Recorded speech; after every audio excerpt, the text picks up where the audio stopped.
Round 2. Round 2, our conversation piece. Quote man.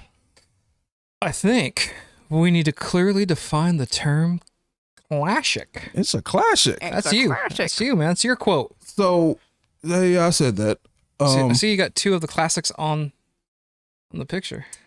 Yeah, Star Wars and Back to the Future. So I put Back to the Future on there because I actually just watched Back to the Future Part 1 and Part 2 recently. For the first time? For the first time ever, all the way through. Can we talk about this real quick? Well, you missed the first part of the first one. No, I'm not even saying that. So you're someone who you cannot really watch movies before a certain time, which is usually when you were born. No, 98. No, 98 up. 98 okay, so up. 98 up, you don't really care for anything prior to that. Mm-hmm. While there were classics done between 98 and today, because I think you can have an instant classic. Mm-hmm. Some of those that we feel would be classic, be it through nostalgic feelings of youth or knowing that this movie was just, or whatever it was just epic for the time. You won't really go that route. So to even hear you say that you watched part of Part 1 of Back to the Future or all of Part 2 to Back to the Future, that's a step I never thought I'd see in my lifetime, seeing you watch something before 98. It's not a hard rule. It's just a general rule. Just a general. Okay. Like if I'm sitting down, like I want to enjoy myself and I want to watch something new, it's going to have to be 98 and up. Yeah.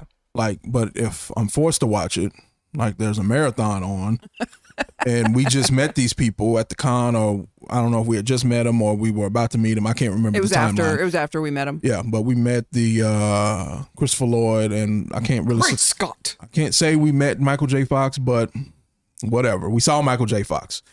Me and Michael had a moment, so it counts. And we're gonna have a pod on that too one day. But even in what you just said, you had 2 or 3 different definitions of classic right there. So that's why I said I think we need to define the term classic, because you said instant classic, but then you turned around and said classic because of nostalgia. And it's just like, it can't be both. You can't have, you can, but it's not likely that you have an instant classic due to nostalgia. Right. And it's one of those things that's why I said it the way I said it, because classic is, I think how we define it today, it's a real loose term. It is. It is very loose. It's generic. It's purposely void of any real definition. I don't think so, though. The way here's the thing. I don't think anyone is out there actually defining the term. I think a lot of people use it as in, this was a good movie or great movie, whatever, and it's still good or great today. I feel like that's the context in which people use it. And my thing is like, well, hold on. If it's really that great of a movie, why do you have to qualify it by saying it's classic? Like today, 8 Mile is one of my favorite movies. I think it's a really good movie. It came out over 2 decades ago. I don't call it a classic. I don't say 8 Mile's a classic. It's a classic. I just say 8 Mile's a really good movie. If you hadn't seen it, go watch it. I don't think of 8 Mile as a classic. I would never, and I love that movie. I would not call it that. Here we go. Ready? I'm going to start some arguments. Never seen it. Oh, you haven't? No. It's actually a really good movie. Yeah, it's dope. I have a hard time when someone says something is, and not everything. Let me stress this. But when it's like a huge thing where it's like, oh my gosh, this is the best thing I've ever seen. I'm like, out. I'll catch it one day. I don't feel eventually. like 8 Mile was ever that, was it? I think afterwards it was. I felt like it. Like a lot of people were like, you got to go see this movie. That's just like with The Sopranos. You've got to watch this right now. No, I don't. No, I don't have to do shit. I think my thing was I didn't expect a lot from that movie because I saw it when it came out, and I was like, Eminem, like, this is kind of soon for a movie, whatever. It looked kind of cheesy to me. So I think I was more like, I walked out of it. I'm like, that was actually a pretty good movie. Yeah, no, it was a really good movie. Yeah. But okay, let's look at one of Google's definitions. Google it. Of classic. Judged over a period of time to be the highest quality and outstanding of its kind. So with that definition, I would say 8 Mile is a classic because of its kind. Mhm. What better movie is there around music and or rapping if you want to get to the subgenre? But is it the best movie based off a musical figure with performances in the movie? Is it one of the best ones? Is it the top one? I don't know. I mean, so far, I'm asking you. yeah. You haven't seen it. No, It's not based on a based on like a rapper or a singer or. Oh yeah. Like- Sorry, I thought I misinterpreted what you were saying. Yeah, I guess so. I can't think of another movie off the top of my head that is. Well, we talked about the one earlier. Which one? What's love got to do with it? Oh yeah. Yeah. So it's like, is 8 Mile better than that movie? No. Bohemian Rhapsody. Have you seen that? Oh, that's a great movie. Is it better than But that? what's love got to do with it? I think is better. Oh. That is such a great movie, Mm. and the acting is so good. I really like Bohemian Rhapsody. La Bamba? Oh my god, I saw it when I was a little kid. I loved that movie. There's But La Bamba's not in comparison to. I like the new Elvis movie, but it's simply because I think Austin Butler. That is who it was. Austin Butler. I did not like that movie. I did force him to watch that. He killed the character. Like he was spot he was- on. I mean- It was a like, good- he acted great. He played a good job, Yeah. but the movie Not- was just Not the best movie, but that movie got points for me just because of how good he played that role. Mm-hmm. so. Back to classics. So okay, let's go. Let's take a step back. So I think we were having the conversation, which we've had many times with many people, about how we tend to today. We will say, we will talk about certain movies in like the highest regard, but it's simply really because it's more of a nostalgia thing. So like one that we always talk about is Coming to America. Mm-hmm. So for me, that was like my favorite movie for a really long time. And I'm like, that's a classic, right? That is a classic. But when You two New Yorkers. right. But when I watch it now, I can be honest and say, okay, it's when I look at it through the lens I have now, no, it's not that great of acting. It's not that high quality. It was just, but at the time, it was like the best, right? It's like super funny. Not the best, like we're not, not like Star Wars, but it was just like seriously funny. And Eddie Murphy and Arsenio Hall were playing multiple characters, and it was just like so great. Some people What do you know?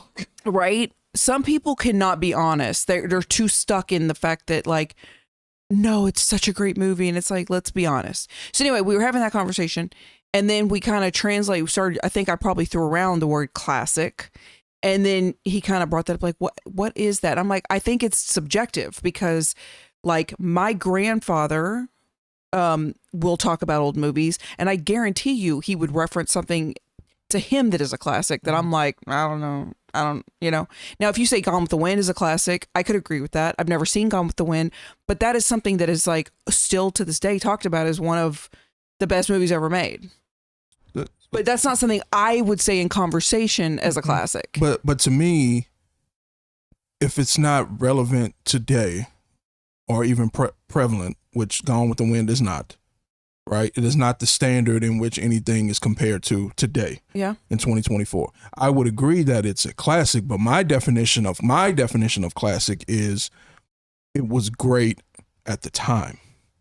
Star Wars was great at the time. I can see where Back to the Future was great at the time. Yeah. It is not good now. Neither one of those movies, to me, are quality movies in 2024. And I would assume that if I watched Gone with the Wind, I would probably think the same thing about that. So my definition of classic is that it was good a long time ago when it came out. What Good. if it's one that transcends it? What if it's one that is good then, still good today? I go back to what I said earlier. I don't qualify it with anything. It's just, this is a great movie. I don't have to qualify it with it's a classic. Because to me, when you say it's a classic, you're throwing extra stuff in there to be So- interpreted. Like So read the definition again. this one definition. This one definition. Judged over a period of time to be the highest quality and outstanding of its kind. So I say it all the time. Star Wars is great. Okay, compared to what? Because I can make an argument that it's not as good as the ones that came out in the late 90s, early 2000s. I can make an argument that it's not as good as the ones that came out recently. Just for different reasons. Acting, graphics, sound effects, which the graphics and the sound effects are some of the things that made Star Wars popular back in the day. The new ones blow the original one out of the water. And to me, the original one didn't have that strong of a story anyway. The newer one's story was kind of all over the place, but it wasn't just basic generic story that you can see anywhere, which I think Star Wars kind of was. But I also think with when people throw that term around, especially with movies, like one example it talks about here is a classic novel. I mean, whatever, I don't care about that. With movies, I think it's also kind of like we ain't doing that reading thing here. Right. I think it's also kind of like a conversational, almost like not bonding, but like you and I, before he saw it, we could be like, you know, saying quotes from Back to the Future. What's a rerun? You know, and it's like, oh my God, like that is such a classic movie. Like, ha ha ha. You know, we're having like a moment because we both know, you know. I think that I think that's the other thing. It's the word is thrown around a lot, you know, like, okay, here's a movie that like not a lot of people have seen. Back to the Beach. Okay. Loved that movie. Had Frankie Avalon and Annette Funicello. Mm-hmm. Okay.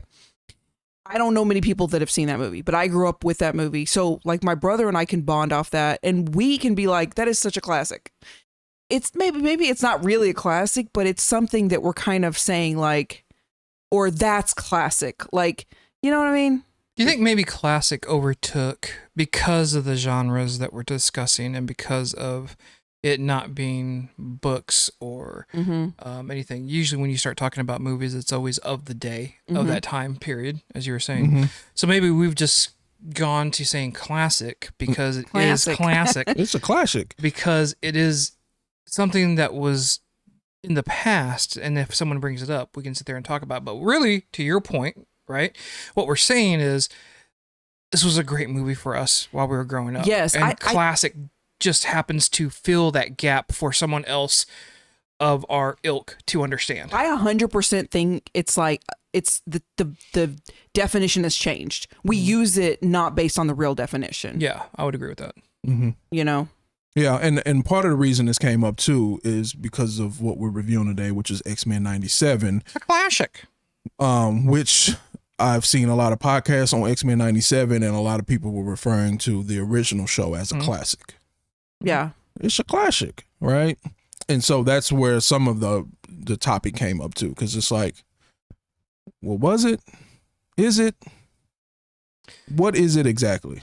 So is this our segue into X-Men 97? Yeah. Yeah. But, let's stick with the original.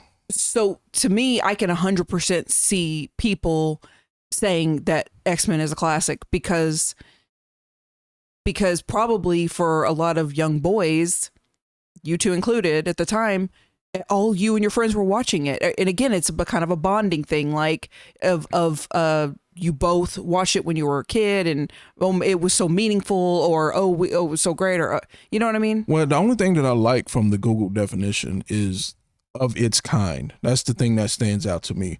So well, yeah, this is definitely unique. So X-Men, to me, you probably disagree because I think we had this conversation. Batman the animated series versus X-Men. To me, X-Men was the best comic book cartoon ever. Back in the day, you mean? Or the one? Are you talking about the one now? The old X-Men.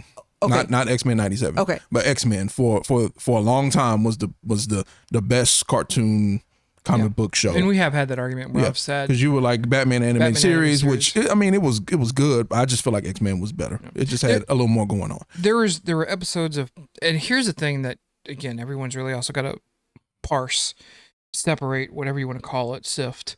A lot of the great moments from Kevin Conroy's Batman also happened in the Justice League animated series. And there were definitely episodes in just the Batman Adventures and just the Justice League where it was probably some of the best writing, because whether it was about abandonment or being an orphan or some of the stuff that we put kids through today. And these are actual topics that were in the show. They, like, you go back and watch that now, it's a hard watch because they hit it. They hit every point. X-Men at that time hit some of those points, and it was good, but I didn't feel that the performances were strong enough. Now, as we get into the review of X-Men 97, Well, I'm going to have some different opinions. well, I think the difference between what you're saying, what the difference was, some of the stuff that was being said in Batman was socially acceptable. It was. I mean, talking about orphans and things of that nature and abandonment, like those weren't taboo things. The stuff that was being talked about in X-Men were more taboo things that certain people didn't want talked about on TV. Like what? Right? It was it was more of a racial. Everything was kind of a racial tone. Well, that was the original premise of X-Men in the comic books. Yep. Stan Lee's take on Racism. racial development in Yeah. the 60s, right? Like how we were fighting our way through it and everything else. Like so you didn't really necessarily see those types of things, especially not aimed at children. Like that was the leap, right? That they did, and it worked out, right? But so like I said, of its kind, to me, Classic. yeah, based off this definition, classic, Yeah. of its time, something that you definitely, regardless of which one you use, you have to compare all the other cartoons to And X-Men at a certain point. I think it's fair to call both of them classic. And because you did have more than just that out there. I wouldn't call the Superman Adventures classic. I wouldn't call No, Spider-Man wasn't classic. Wasn't. And little, the Batman, when it came out in like late 90s into 2000s, not classic. Batman Beyond, there's an argument for it, but as good as its It was too short. predecessor, I don't think so. There wasn't enough Yeah. content there, and I think, like I said, I keep saying this, but of its kind, and I don't just mean cartoons. I just mean Yeah, a the genre. specific cartoon with social right arguments and debates and topics brought up during it. Like that's unique. And so usually I think a thing a lot of people will do as well is take something that's new, a novel thing, and if it blows up and it works, then it's classic. And that's why they say a classic, instant classic. Yeah. Right? Here's this new thing that we're doing. It blew up and it worked. It's classic. Kind of like GTA 3. Like GTA 3 is my favorite Grand Theft Auto, even though I can objectively say that the newer ones are better because they're the same except better graphics, bigger cities, less loading time, more interactions with people, better cars, right? All this other, I can objectively say that these are better. My favorite one is 3 because it was that first one Yeah, fair enough. that It was a classic. That's how I feel about Star Wars. That's how I still feel about the first Star Wars. yeah. But when I say classic, I don't think GTA 3 would be good today. Like, your kids might be different, but it might be these No, parents, they would look at it and just be like, eh. right? Well, the parents who like try to get their kids to play Super Mario and Duck Hunt, Yeah. and it's just like, They're like, what is what this? is this? Right? But my kids still play the original Super Mario, and if I had the gun for it, they would. Well, be that's what I playing said. Duck That's what I Hunt. said. That's why I said your kids are Yeah, different. my But kids are generally different. speaking, Yep, you're right. kids today who are playing 2K and Call of Duty, you put Yeah, Duck Hunt in front of them, they're gonna be like, Which was seen on Back to the Future Part 2 when he goes into the diner. and he's like, "Oh, you're using your hands? Yeah, it's a like, baby's toy." What the world? Yeah. So we can go ahead and get into the X-Men 97 review, but Well, let me okay. stop real quick. One instant classic that you feel is that GTA 3? Instant classic. What would be an instant classic post? I'll even go a little bit further. Post 2010. What's an instant classic? Probably In-Game. Okay. Not the movie as a whole, because you got to take it as a whole, but specifically that fight scene Right. of its kind. You don't really have a lot to even compare to what happened at the end of In-Game, right? Instant classic. I mean, I'm like Back to the Future is instant classic to me. No, post 2010. Oh, after 20. Oh, Because if we go prior to it, then for me it's The Crow. The Crow. Yeah, But post 2010, what would be? I saw that at the movie I theater know, I love that movie. for my It's 13th a birthday. classic. It's a classic. I don't know. I'd have to really look. I don't know. You put it on the spot. Yeah. I got Endgame. No. I would actually say the first Guardians of the Galaxy, because no one expected that movie to do anything really. Well, regardless Surprising. of the expectation, I think that the way it was directed, Mhm. it was different. Yep. It's not a whole lot that you can compare to Yeah. that. So. Just before, go ahead. I was gonna say that would be my post 2010 instant classic. Well, if you think of one, let us know. Okay. Before we get into the next round, Back to the Future and Back to the Future Part 2 sucked.